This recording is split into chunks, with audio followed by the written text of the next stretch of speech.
വിദ്യാഭ്യാസ ന്യൂനപക്ഷ വകുപ്പുകൾ കോൺഗ്രസ് ഏറ്റെടുക്കണമെന്ന് കത്തോലിക്ക കോൺഗ്രസ്.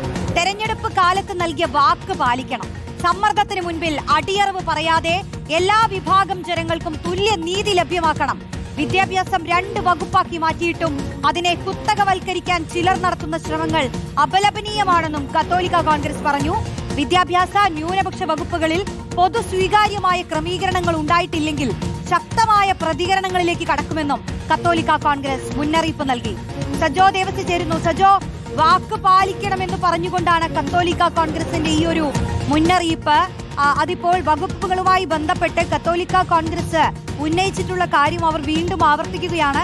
ഈ ആശയക്കുഴപ്പങ്ങൾ നിലനിൽക്കുന്ന സാഹചര്യത്തിൽ കത്തോലിക്ക കോൺഗ്രസിനെ കേൾക്കുമോ സർക്കാർ? റോഷ്നി, വകുപ്പുകളുടെ കാര്യത്തിൽ ഇപ്പോഴും ആശയക്കുഴപ്പം തുടരുന്നുണ്ട് UDF സർക്കാരിന്റെ കാര്യത്തിൽ എന്ന കാര്യം പകൽ പോലെ വ്യക്തമാണ്. പക്ഷെ വിദ്യാഭ്യാസ വകുപ്പ് ലീഗിന് നൽകുക എന്ന കാര്യത്തിൽ നേരത്തെ തന്നെ UDF-ൽ ധാരണയായിട്ടുള്ളതാണ്. എത്രത്തോളം ഈ കാര്യം പ്രായോഗികമാണ് എന്നറിയില്ല. പക്ഷേ കത്തോലിക്ക കോൺഗ്രസ് എന്നത് തുറ മലബാർ സഭയുടെ ഔദ്യോഗിക സമുദായ സംഘടനയാണ്. ഈ ഘട്ടത്തിൽ ഇങ്ങനെ ഒരു ആവശ്യം അവർ മുന്നോട്ട് വെക്കുന്നു എന്നത് രാഷ്ട്രീയമായി വളരെ ശ്രദ്ധേയമാണ്. അവർ പറയുന്നത്, അതായത് അവരൊരു കുറിപ്പിലൂടെ ഈ കാര്യം ആവശ്യപ്പെടുകയാണ്. കേരളത്തിൽ UDF മന്ത്രിസഭയിൽ വിദ്യാഭ്യാസ ന്യൂനപക്ഷ വകുപ്പുകൾ കോൺഗ്രസ് ഏറ്റെടുക്കണം എന്നതിൽ ആവശ്യപ്പെടുന്നു. വാക്ക് പാലിക്കുകയാണ്. തിരഞ്ഞെടുപ്പ് കാലത്തെ വാക്ക് പാലിക്കണം. സമ്മർദ്ദത്തിന് മുൻപിൽ അടിയറവ് പറയാതെ എല്ലാ വിഭാഗം ജനങ്ങൾക്കും തുല്യനീതിയാണ് ലഭ്യമാക്കേണ്ടത് എന്നീ കുറിപ്പിൽ പറയുന്നു. വിദ്യാഭ്യാസം 2 വകുപ്പായി മാറ്റിയിട്ടും അതിനെ കുത്തകവൽക്കരിക്കാനുള്ള ശ്രമം നടക്കുന്നത് അപലപനീയമാണ് എന്ന് പറയുന്നു. അതോടൊപ്പം തന്നെ പറയുന്നൊരു കാര്യം, ക്രൈസ്തവ വിഭാഗത്തിന്റെ വിദ്യാഭ്യാസ രംഗത്തെ ഇടപെടലുകളെ ചൂണ്ടിക്കാണിക്കുന്നു. അതോടൊപ്പം വിദ്യാഭ്യാസ രംഗത്ത് ആധുനികവൽക്കരണമാണ് വേണ്ടത്.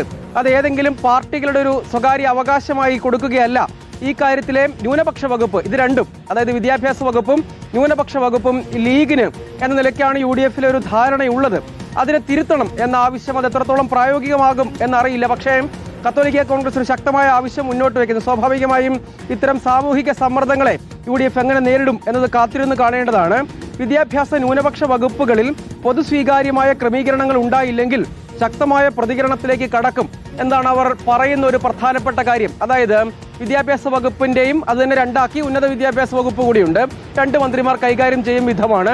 പിന്നെയുള്ളത് ന്യൂനപക്ഷ വകുപ്പും ഫിഷറീസുമാണ്. അതിൽ ഫിഷറീസ് വകുപ്പിന്റെ കാര്യത്തിലാണ് ഇപ്പോൾ വലിയ ആശയക്കുഴപ്പം നിൽക്കുന്നത്.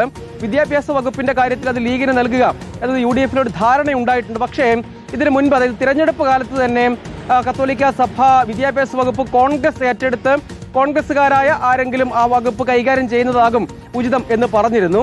ഇപ്പോൾ ഈ ഘട്ടത്തിൽ വകുപ്പ് വിഭജനത്തിന്റെ ഏറ്റവും അന്തിമഘട്ടത്തിലേക്ക് കാര്യങ്ങൾ പോയി. ഇനിയിപ്പോഴുള്ള ആശയക്കുഴപ്പങ്ങൾ പരിഹരിക്കുക എന്നതാണ് അവശേഷിക്കുന്ന ഏക കാര്യം. അതിനിടെ ഇങ്ങനെ ഒരു സമ്മർദ്ദ നീക്കം കത്തോലിക്ക കോൺഗ്രസിന്റെ ഭാഗത്തു നിന്ന് ഉണ്ടാകുന്നു എന്നത് ചെറിയ കാര്യമല്ല. എങ്ങനെയായിരിക്കും അതിനെ UDF പൊതുവിൽ നേരിടുക എന്നത് കാണേണ്ട കാര്യമാണ്. പൊതുവിൽ ഈ വകുപ്പ് വിഭജനവുമായി ബന്ധപ്പെട്ട് പലതരം സമ്മർദ്ദങ്ങൾ നിൽക്കുന്നുണ്ട് കോൺഗ്രസിന്റെയും UDF-ന്റെയും മുന്നിൽ. അതിന്റെ കൂടി പശ്ചാത്തലത്തിലായിരിക്കാം ഇത്തരം ഒരു ആവശ്യം കത്തോലിക്ക കോൺഗ്രസ് മുന്നോട്ട് വെക്കുന്നത് എന്നതാണ് അനുമാനിക്കേണ്ട കാര്യം. കാരണം ഇതിലിപ്പോൾ ഫിഷറീസ് വകുപ്പിന്റെ കാര്യത്തിലാണ് ആരെ ഏറ്റെടുക്കണം, പിന്നെയുള്ളത് ഉന്നത വിദ്യാഭ്യാസ വകുപ്പുമാണ്. അതിനും അപ്പുറത്തേക്ക് പൊതുവിദ്യാഭ്യാസ വകുപ്പും അതുകൂടാതെ ഉന്നത വിദ്യാഭ്യാസ വകുപ്പ് കൂടി ഏറ്റെടുക്കുക എന്നത് എങ്ങനെ പ്രായോഗികമാകും എന്നതൊരു പ്രശ്നമായി നിൽക്കുമ്പോൾ തന്നെയും ഇങ്ങനെ ഒരു ആവശ്യം, ഇങ്ങനെ ഒരു സമ്മർദ്ദം ഏതായാലും കോൺഗ്രസിന്റെ മുന്നിലേക്ക് വരികയാണ്, UDF-ന്റെ മുന്നിലേക്ക് വരികയാണ് എന്നതാണ് ഇതിലേറ്റവും ശ്രദ്ധേയവും കൗതുകകരമായ കാര്യം. ഇപ്പോ കത്തോലിക്ക കോൺഗ്രസ് വളരെ ശക്തമായ ഒരു ആവശ്യം മുന്നോട്ട് വെക്കുന്നുണ്ടല്ലോ സജോ. ഇപ്പൊ നമ്മൾ കണ്ടതാണ് സത്യപ്രതിജ്ഞാ ചടങ്ങ് അവിടെ സാന്നിധ്യം ഉണ്ടാവില്ല എന്ന് പോലും ലത്തീൻ സഭ പറയുന്ന ഒരു സാഹചര്യം ഉണ്ടായിരുന്നു. നമ്മൾ കണ്ടതാണ്. ഫിഷറീസ് വകുപ്പുമായി ബന്ധപ്പെട്ടൊക്കെ അവകാശവാദങ്ങൾ ഉന്നയിക്കുന്നതിന് അവർക്ക് അവരുടേതായ വാദങ്ങളുണ്ട്. പക്ഷേ ഇപ്പുറത്ത് ഇതാ ലീഗിൽ ഇപ്പൊ അധ്യാപക സംഘടനകളടക്കം പ്രതികരണവുമായി വരുന്ന ഘട്ടമാണ്. അവർ പറയുന്നത് ഉന്നത വിദ്യാഭ്യാസ വകുപ്പൊക്കെ വിട്ടുകൊടുക്കാനേ പാടില്ല, അത് ലീഗ് തന്നെ കൈകാര്യം ചെയ്യണമെന്ന് പറഞ്ഞ് അവിടെയും അവകാശവാദങ്ങൾ ഉയരുന്നു. ഇത് ഒരുതരം പ്രതിസന്ധിയിലേക്ക് പോകുമോ കാര്യങ്ങൾ? റോഷ്നിയും UDF വരുമ്പോൾ സ്വാഭാവികമായി തന്നെ നമ്മൾ മുൻകാലങ്ങളിൽ കണ്ടിട്ടുള്ളതാണ്. സാമുദായിക സമ്മർദ്ദങ്ങൾ പലപ്പോഴും ഉണ്ടാകാറുണ്ട്. ലത്തീൻ കത്തോലിക്ക വിഭാഗത്തിന് യഥാർത്ഥത്തിൽ ഈ മന്ത്രിസഭയിൽ കോൺഗ്രസിന്റെ കാര്യമെടുത്താൽ പ്രാതിനിധ്യം ഇല്ല. അതേസമയം ഷിബു ബേബി ജോൺ ഉണ്ട്, ഘടകകക്ഷി മന്ത്രിയാണ്. അദ്ദേഹത്തിന് ഫിഷറീസ് നൽകാം എന്നൊരു അഭിപ്രായം ലത്തീൻ സഭ മുന്നോട്ട് വെക്കുകയും കോൺഗ്രസിന്റെ മന്ത്രിമാരായി ലത്തീൻ വിഭാഗത്തിൽ നിന്ന് ആരുമില്ലാത്തതിലെ വിമർശനം അവർ മുന്നോട്ട് വെക്കുകയും ഒക്കെ ചെയ്തതാണ്. ഫിഷറീസ് വകുപ്പ് കോൺഗ്രസ് ഏറ്റെടുക്കണമെന്ന ആവശ്യം അവർ പറയുന്നു. കത്തോലിക്ക കോൺഗ്രസ് വിദ്യാഭ്യാസ വകുപ്പിന്റെ കാര്യത്തിൽ അഭിപ്രായം പറയുന്നു. സ്വാഭാവികമായും ഇക്കാര്യത്തിൽ ഈ നിലയ്ക്കുള്ള ഒരു തീരുമാനം എടുക്കാൻ കഴിയുമോ എന്നതൊരു പ്രധാനപ്പെട്ട പ്രശ്നമാണ്. പക്ഷേ അതൊരു പ്രതിസന്ധിയായി, അതൊരു പ്രധാനപ്പെട്ട വെല്ലുവിളിയായി UDF നേരിടും എന്ന കാര്യത്തിൽ തർക്കമില്ല. പക്ഷേ എന്ത് തീരുമാനമെടുക്കും എന്നത് കാത്തിരുന്ന് കാണേണ്ടതാണ്.